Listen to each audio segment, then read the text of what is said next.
Even in our busy daily lives, we often hear phrases like, "time is running out," or "I don't have enough time." But is time merely the transformation of the sun, rising in the morning, setting at night, or is it simply the ticking of the clock's hands? Most people think of time as something very simple and fundamental, gradually passing, flowing from the past to the future, and measurable. But what if someone told you to consider that the time we perceive as fundamental doesn't actually exist, that it is merely an illusion of human perception? Would you believe it? Aristotle's perspective on time. The first person to ask, "What is time?" was Aristotle, a renowned scientist and philosopher in ancient Greece. In his book Physics, he offered the earliest classical viewpoint on time in the history of Western thought. His view was simple: time is a measure of change.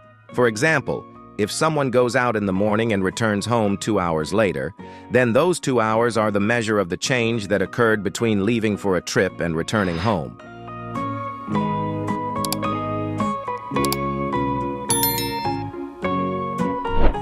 At this point, everyone wants to ask, if everything stopped moving, with no change or transformation occurring, would time come to a halt?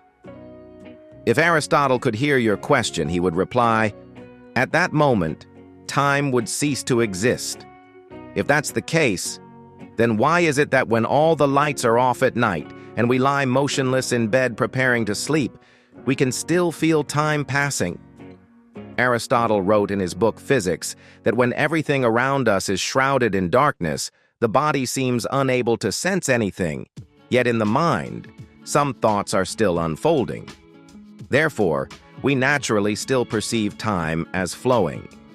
In other words, even if everything outside appears still, the internal shifts in our thoughts and mind are also a kind of movement. If there is no change at all, then there is no time, because time is merely a record of transformation.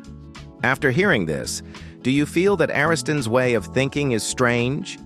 Perhaps you've already encountered ideas about time from other famous thinkers. Let's explore those in the next section.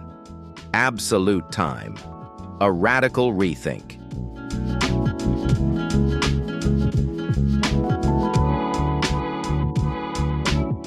Newton was one of the founders of modern natural science and is praised as the father of modern science. He believed that in this world, regardless of circumstances, there always exists a real time. It is independent of the transformation and change of things.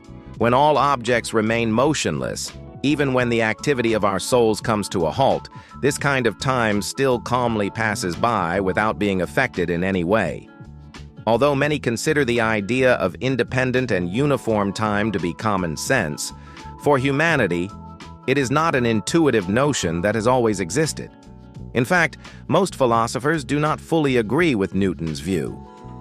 While people were caught between two giants of two different eras, Aristotle and Newton, debating whose perspective held the truth, Einstein, a scientific giant who ushered in a new era with the theory of relativity, told everyone that time is merely an illusion, and the human distinction between past, present, and future is ultimately a misconception, a clear misunderstanding.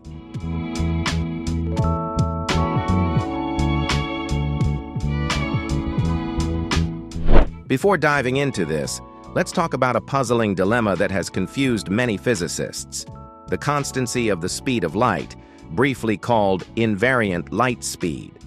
So what does that mean? We've known that speed is relative. For example, if someone is sitting on a train moving at a velocity of 50 meters per second, and a ball on the train is rolling at 3 meters per second, then from the perspective of the person on the train, the ball is moving at 3 meters per second.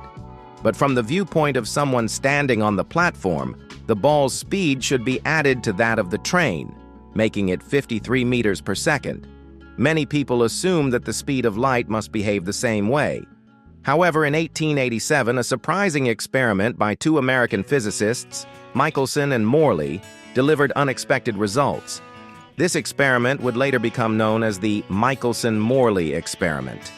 In the experiment, they discovered that no matter the direction of Earth's motion, whether it moves with or against the direction of light emission, the measured speed of light remains the same. In other words, the speed of light is invariant.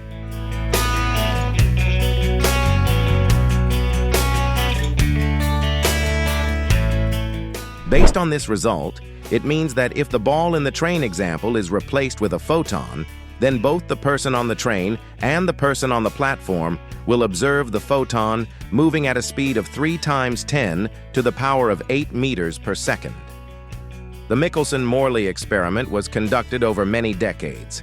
The environment and testing conditions were changed multiple times, yet the conclusions remained the same. How can this be? Time is supposed to change. At last, it was Einstein's turn to unravel the mystery for everyone. He stated that absolute time does not exist, and neither does absolute space. He proposed a theory of the unification of space and time, meaning we can't just talk about time this or that, or space this or that in isolation. Instead, we should speak of space-time as one entity.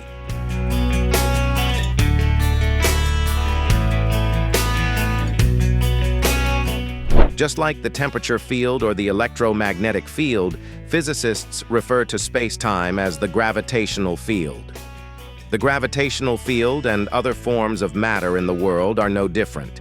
The universe is a superposition of many fields, and the gravitational field is just one of them. Like other fields, it is not absolute, not uniform, and not fixed. It can bend, stretch, and interact with other fields. Sometimes the gravitational field behaves like a flat plane, as described by Newton, but it can also ripple. What we call gravitational waves is exactly that. It contracts and expands. In this way, scientists answered the question. The phenomenon of invariant light speed is due to the transformation of time. So, does this transformation of time follow any rules? When talking about this, we must mention Einstein's theory of relativity. Einstein's theory of relativity includes 2 components, the special theory of relativity and the general theory of relativity.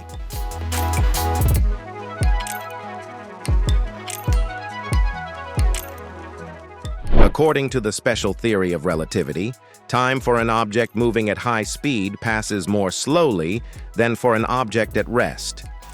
Meanwhile, the general theory of relativity states that time for an object in a stronger gravitational field moves more slowly than for an object in a weaker gravitational field.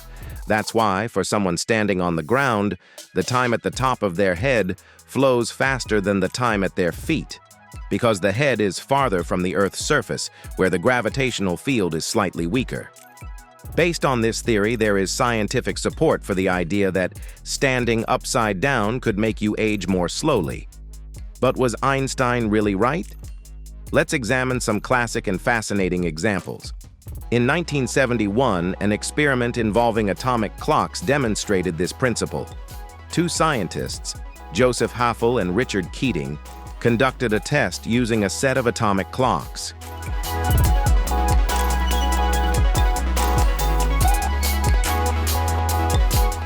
Everyone knows that atomic clocks are extremely precise. For example, a certain atomic clock in Germany has a time deviation of less than 1 second over a span of 187 million years. Therefore, it is highly reliable for use in experiments to determine whether time actually changes. Scientists Haffel and Keating placed 2 atomic clocks on 2 commercial airplanes flying in opposite directions, one eastward and the other westward, and compared them with another atomic clock kept at the U.S. Naval Observatory. The reason one plane flew eastward and the other westward was to generate a difference in relative velocity. The plane moving in the direction of Earth's rotation would have a faster relative speed, while the one moving against Earth's rotation would have a slower relative speed. The greater the speed difference between the 2 planes, the clearer the experimental result would become. As we mentioned earlier, according to the general theory of relativity, in a weaker gravitational field, time flows faster. Meanwhile, according to the special theory of relativity, the faster an object moves, the slower its time passes.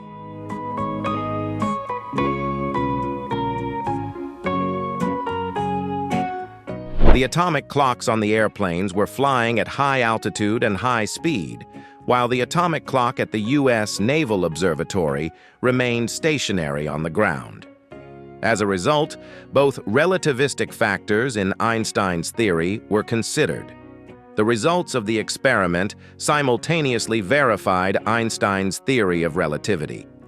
Specifically, the atomic clock on the eastbound plane was 59 nanoseconds slower than the clock on the ground, while the clock on the westbound plane was 273 nanoseconds faster than the ground-based clock.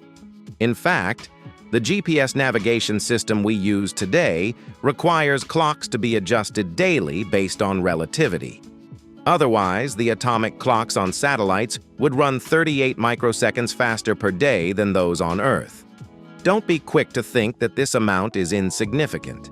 If we consider that GPS requires time accuracy down to the nanosecond, then this deviation is quite substantial. 38 microseconds equals 38,000 nanoseconds. Without correction, the GPS system would accumulate a positioning error of about 10 kilometers per day.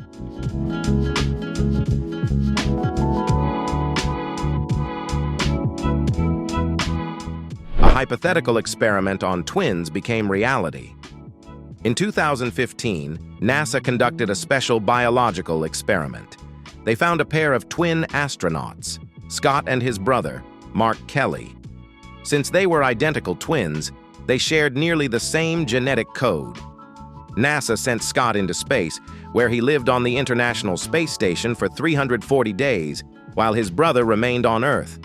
After Scott returned, scientists compared the genetic changes between the two to study how life in space affects the human body. Now take a look at the photos released by NASA. Do you think that Scott, the one who traveled in space and lived in a high-speed orbit around Earth, looked younger? Naturally speaking, not really. NASA didn't release pre-experiment photos of the two, so we can't be sure whether Scott looked younger than Mark, but NASA's research confirmed that Scott aged more slowly than Mark.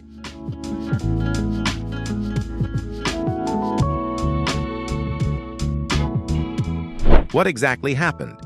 Well, it turns out that when NASA performed genetic testing, they discovered that during Scott's space mission, his body's aging process had slowed significantly. Telomeres, located at the ends of chromosomes, shortened at a slower rate. Telomeres are small DNA segments found at the ends of cellular chromosomes. Their function is to protect chromosomes from damage. But as humans age, these telomeres gradually become shorter, leading cells to age and eventually die. In this space twin experiment, Scott's telomeres shortened at a slower rate, while Mark's continued to shorten at the normal pace. However, once Scott returned to Earth, his telomeres quickly resumed their normal rate of shortening.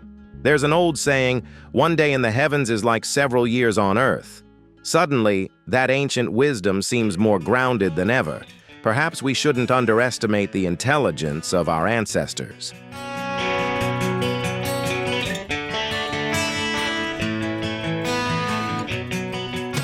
Based on Einstein's theory of relativity, in 2015, MIT philosophy professor Vlatko Vedral proposed the block universe theory. This theory suggests that, according to Einstein's unified spacetime principle, since time and space are inseparable, they form a unified whole, one dimension of time and three dimensions of space, together making up part of a four-dimensional universe. Therefore, every event that occurs in the universe has its own coordinates in space-time. The block universe is considered an absolute entity. In this four-dimensional space-time, there is no flowing time and no movement of celestial bodies. The universe is a static block. On the time axis, each point corresponds to a three-dimensional snapshot of space at that moment. The entire block universe is composed of countless such three-dimensional spatial scenes. If we could step outside and observe the block universe, it would be like watching a movie. In our world, you can choose any moment to see what happened at that point in time.